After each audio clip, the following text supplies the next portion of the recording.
हम लोग वीडियो के इस भाग में बात करेंगे सीआरपीसी की धारा 200 के बारे में। 200 से लेकर जहाँ तक पहुँचा जा सके वहाँ तक। 200 में क्या किया है? मजिस्ट्रेट द्वारा परिवादी की परीक्षा। अब दोस्तों में होता क्या है, जब कोई व्यक्ति परिवाद दाखिल करता है और मजिस्ट्रेट उस परिवाद पर संज्ञान ले सकता है, तो क्या करेगा? वो परिवादी की यदि साक्षी उपस्थित है उसकी परीक्षा करेगा और फिर उसका सारांश लेखबद्ध करेगा और फिर परिवादी की साक्षी की और स्वयं मजिस्ट्रेट उसमें हस्ताक्षर कर देगा, परिवाद पर संज्ञान ले लेगा। लेकिन कहाँ पर संज्ञान नहीं लेगा वो, मतलब कब परीक्षा करने की आवश्यकता नहीं होगी? जब कोई लोक सेवक परिवाद दाखिल करता है तो उसकी शपथ पर परीक्षा करनी आवश्यक नहीं होगी, या फिर जब मजिस्ट्रेट को 192 के तहत सीआरपीसी की धारा 192 के तहत उसे हवाले किया गया है, तब परीक्षा करने की आवश्यकता नहीं होती है। परिवाद पे वो क्या कर सकता है? परीक्षा कर सकता है। अब मामला आता है कि जब परीक्षण करता है वो, तो चाहे तो वो शपथ पे परीक्षा ले या ना ले, लेकिन यदि लोक सेवक है तो उसकी परीक्षा लेना आवश्यक नहीं है। परिवाद पे परीक्षा हो गई भाई, कर लिया उसने। 201 में क्या कहता है कि भाई देखा गया कि भाई ये मामला उसके अधीन नहीं है, तो वो कहेगा भाई ये मामला हमारे अंतर्गत नहीं आता है, दूसरी जगह ले जाइए।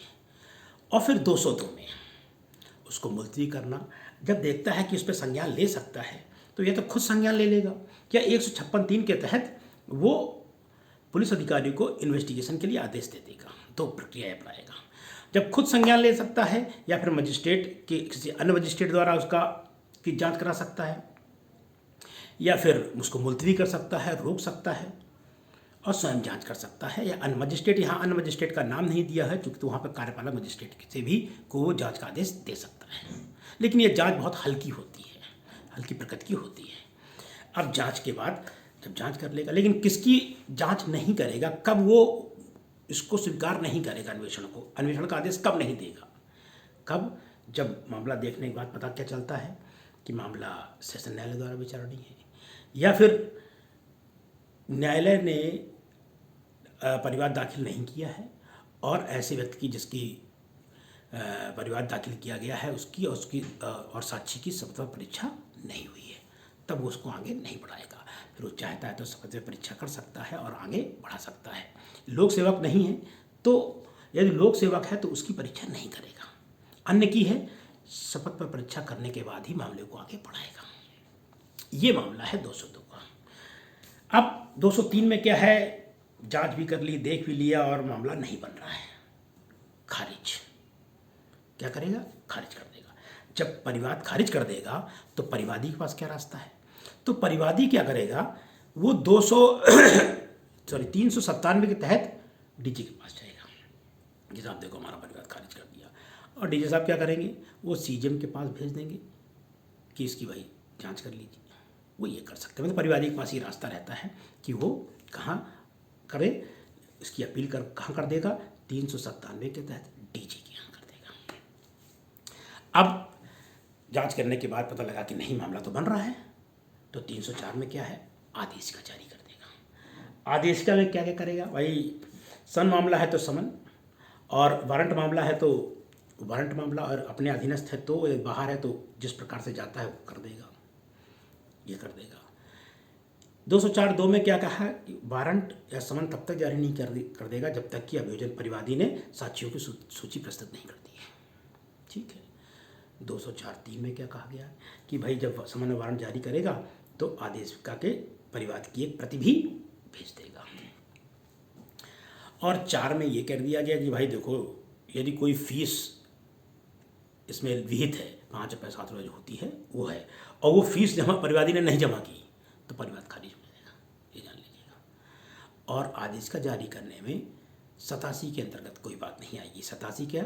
सामान्य स्थान क्या सामान्य वारंट समन के स्थान पर या अतिरिक्त वारंट जारी करना, उसका कोई प्रभाव नहीं रहेगा।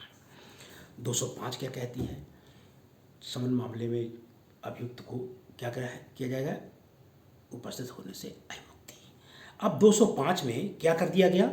अभियुक्त को उपस्थित होने से अहिमुक्ति दे दी गई। और कहाँ कहाँ पूरी सीआरपीसी में पढ़ने थे। 115 कार्यपालक मजिस्ट्रेट में था, 273 में आप देखेंगे, 297 में देखेंगे, 317 में देखेंगे, 317 ट्रायल वाले मामले में है, और 293 में 293 में वो होता है मामला कि बुलाया जाता है किसको, अंगुली छाप वाले जो फिंगर स्पेशलिस्ट होते हैं वो ना आके उनकी जगह कोई आ जाता है। मतलब कहाँ अहिमुक्ति मिल रही है। 115 कार्यपालक मजिस्ट्रेट, 205 सन मामले में, फिर 273 जांच के दौरान, 299 जब पता चल गया कि अभियुक्त गायब हो गया है, फरार हो गया है, 397 ट्रायल के दौरान पता लगा वो अभियुक्त बार बार परेशान करता है उसके दौरान, ठीक, और 293 इन जगहों पर अभियुक्त को न्यायालय में हाजिर होने से अहिमुक्ति प्रदान की जा सकती है। 206 में छोटे मामले हैं। छोटे मामले मतलब 1000 रुपये से तक के कम के मामले हैं और अभियुक्त को सजा दे दी गई है, तो अभियुक्त आए चाहे ना आए, प्लीडर के माध्यम से भेज दे, डाक से भेज दें, सब मान्य है। लेकिन जो इसका इम्पोर्टेंट भाग है 206 का 2, ये क्या है? 206 का 2 में क्या है कि 1000 से कम मामला है, लेकिन MV एक्ट के तहत कोई मामला आता है, MV एक्ट के तहत, तो फिर उसे ये नहीं होगा कि वो डाक से ही 1000 रुपये भेज दे, तो उसे स्वयं आना पड़ेगा। मतलब MV एक्ट 1939 के तहत कोई मामला है तो ये 1000 रुपये का है तो उसे उपस्थित होना पड़ेगा, ऐसे ही प्लीडर के माध्यम से नहीं कर सकता है। 206(3) में ये है कि समनीय मामला है, 3 महीने से अधिक का ऊपर अपराध का है, तो न्यायालय अपने हिसाब से प्रक्रिया अपना सकता है मजिस्ट्रेट। 206 हो गए। 207 में पता लगा जब पुलिस रिपोर्ट पर है तो अभियुक्त को कॉपी दी जाएगी। अरे FIR पर है, पुलिस रिपोर्ट पर है, 164 है तो उसको, और 161(3) है, 173(5) है, उसके तहत कॉपी उसको दोगे। पुलिस रिपोर्ट से भिन्न परिवाद मामले में 208 में है और 209 में मामला DJ साहब को सुपुर्द करना। अंतर समझ लीजिए जरा यहाँ पे। 192 में CJM साहब क्या कर रहे थे, मजिस्ट्रेट को हवाले कर रहे थे। यहाँ पर JM फर्स्ट साहब क्या कर रहे हैं, सुपुर्द कर रहे हैं। किसको? DJ साहब को सुपुर्द करना है। ये 209 है। 210 में क्या है? 210 में ये बात कही गई है कि भाई एक मामले में मजिस्ट्रेट ने संज्ञान ले लिया है और उसी मामले में FIR दर्ज हो गई है। अब क्या किया जाए? तो मजिस्ट्रेट अपने मामले को रोक देगा और पुलिस से क्या कहेगा, इसका आरोप पत्र पेश करो, चाहे FIR लगाओ चाहे जो लगाओ। और पुलिस ने पता लगा आरोप पत्र पेश किया, जो मजिस्ट्रेट ने परिवाद पर संज्ञान लिया था वही अपराध किस पे बन रहे हैं, पुलिस रिपोर्ट के आधार पर, तो पूरा मामला पुलिस रिपोर्ट पर माना जाएगा। और नहीं है बाय द वे तो वो प्रक्रिया अलग, न्यायालय अपनी प्रक्रिया अलग चलाता रहेगा। ये 210 है। 211 में क्या है? अब भाई आरोप पत्र जारी कर दिया जाए। आरोप पत्र में क्या क्या होता है? प्रत्येक आरोप में उस अपराध का जिसका अभियुक्त पर आरोप है अभिकथित होगा। प्रत्येक आरोप में उस अपराध का विकथन होगा जिसका अभियुक्त पर आरोप है। एक हो गया। और 211(2) में क्या है? अपराध का नाम, यदि कोई विशिष्ट नाम दिया गया है तो उस अपराध का विशिष्ट नाम दे दिया जाएगा। शब्दावली में दिया गया है तो वो नाम दे दिया गया।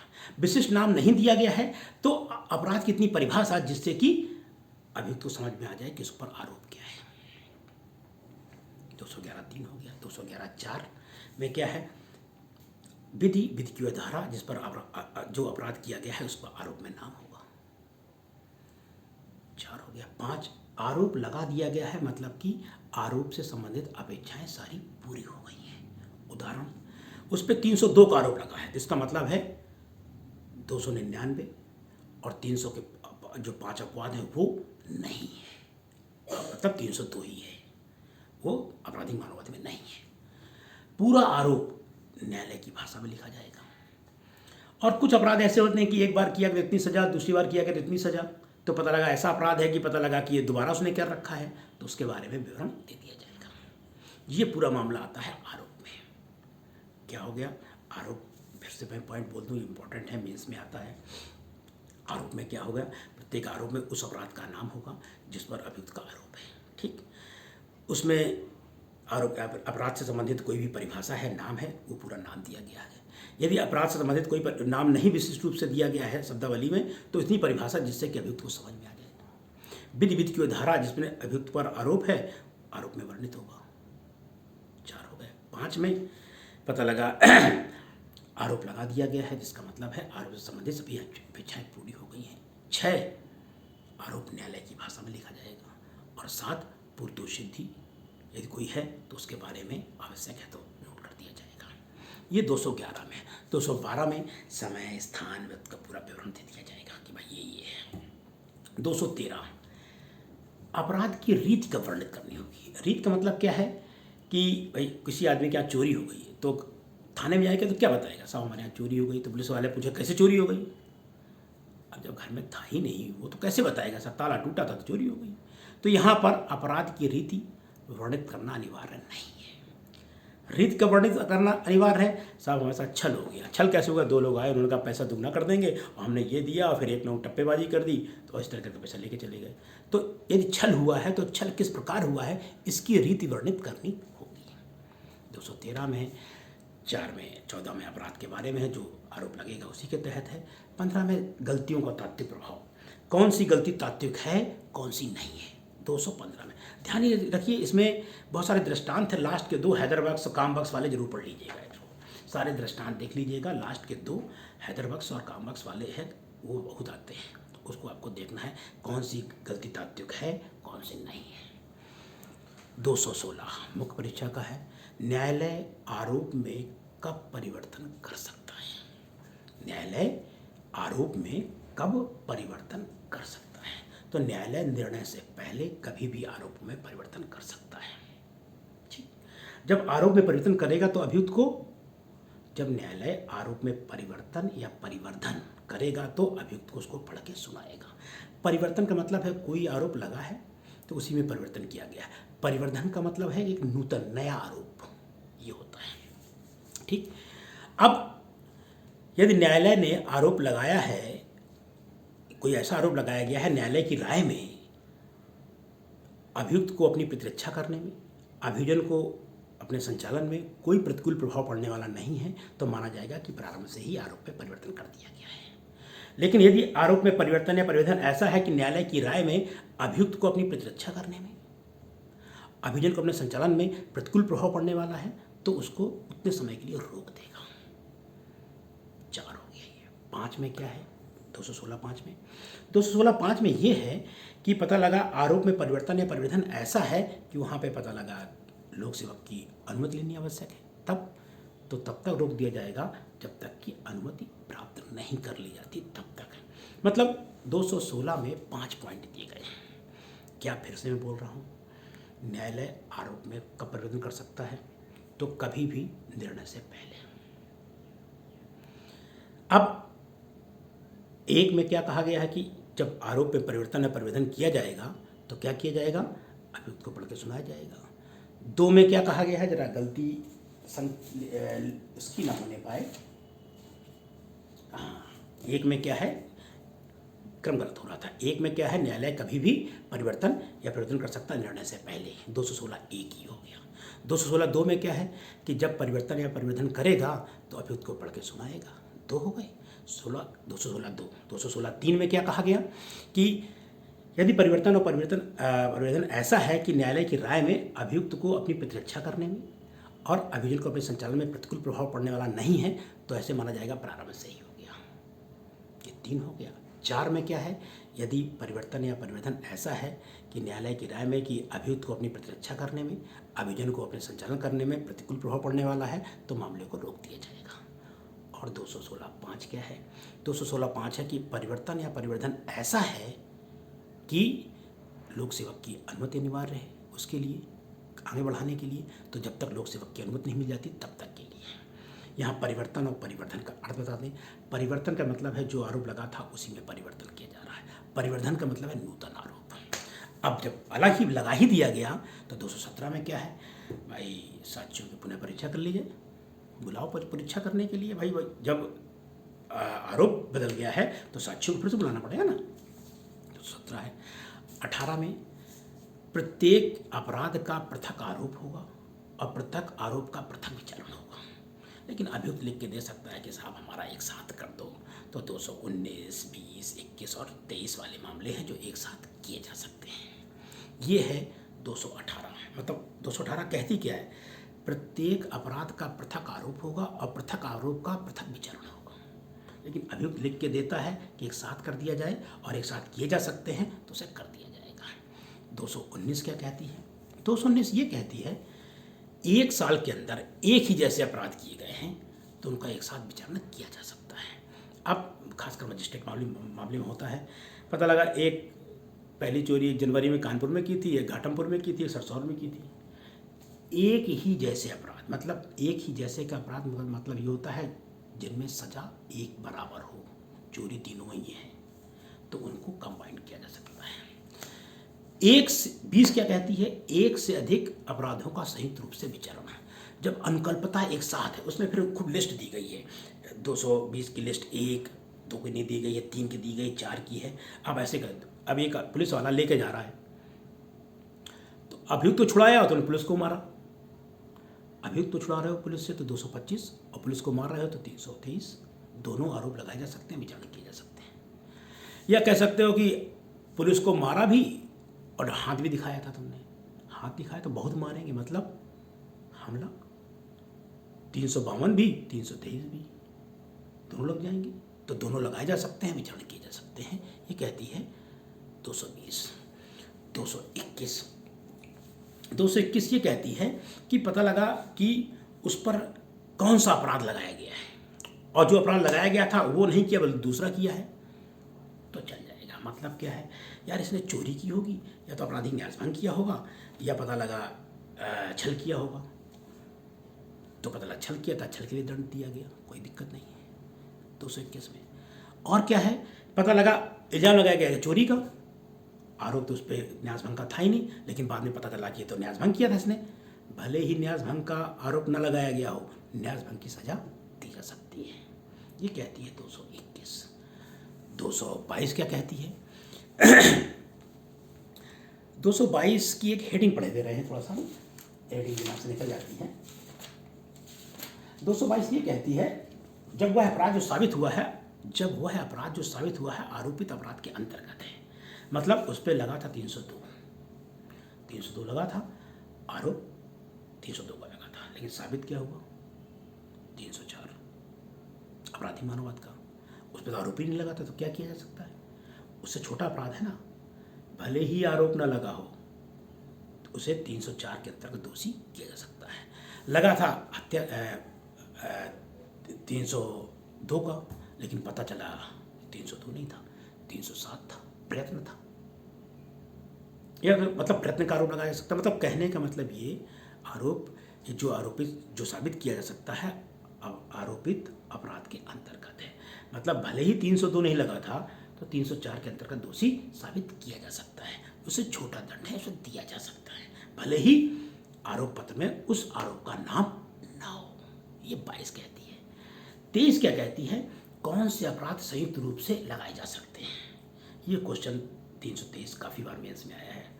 जब ऐसे अपराध जो एक ही संव्यवहार में एक ही अपराध करते हो, वो जिन पर उन्हीं का दुष्प्रेरण करते हो, या एक साल के अंतर्गत जितने अपराध किए जाते हैं उनको संयुक्त किया जा सकता है, या एक ही संव्यवहार के अनुक्रम में एक से अधिक अपराध किए जाते हैं। वो चोरी का अपराध किया गया है, जिसने चोरी का अपराध किया है वो, जिसने चोरी का सामान खरीदा है वो, छल के अंतर्गत सामान खरीदा है वो, चोरी का अपराध किया है 411, चोरी तो की अलग थे, 411 के अंतर्गत अलग है। इस टाइप के जो अपराध हैं इनका संयुक्त रूप से विचारण किया जा सकता है। और 224 हमने 3 आरोप लगाए थे, एक में सजा हो गई, 2 को हमने वापस ले लिया या न्यायालय ने खुद ही रोक दिया। ऐसा कर सकते हैं? हाँ, ऐसा कर सकते हैं। 224 मतलब 3 आरोप लगाए गए थे, एक में सजा हो गई, 2 हमने वापस ले लिया कि भैया हम नहीं कर रहे हैं, या न्यायालय ने रोक दिया है तो दोष मुक्ति हो जाएगी उन मामलों में। ये कहती है 224। 200 से लेकर 224 तक आपको बता दें कहाँ पर क्वेश्चन बहुत आए हैं। 216 पे खूब क्वेश्चन बना हुआ प्री में मेंस में, 323 पे प्री और मेंस दोनों में खूब क्वेश्चन बना हुआ है, 215 में प्री में क्वेश्चन खूब बना हुआ है, काफ़ी दृष्टांत दिए गए हैं। 220 में उसमें भी बहुत सारे दृष्टांत है, उसमें भी क्वेश्चन बने हुए हैं प्री में। ठीक इधर 200 में जो क्वेश्चन बना है सबसे अधिक, 200 में इंपॉर्टेंट कौन सा क्वेश्चन बना है, यदि परिवाद लोक सेवक ने किया है तो उसकी शपथ पर परीक्षा करना निवारण नहीं होगी। ये क्वेश्चन खूब बना है। खारिज कर दिया जाएगा 203 के तहत, परिवाद खारिज कर दिया गया तो परिवादी के पास ऑप्शन क्या है, तो परिवादी के पास ऑप्शन क्या है कि वह क्या करेगा, अपील करेगा 397 के तहत। डीजे के यहाँ डीए साहब सीजीएम को सौंप देंगे जांच की, आप जांच कर लीजिए, ये कर सकते हैं।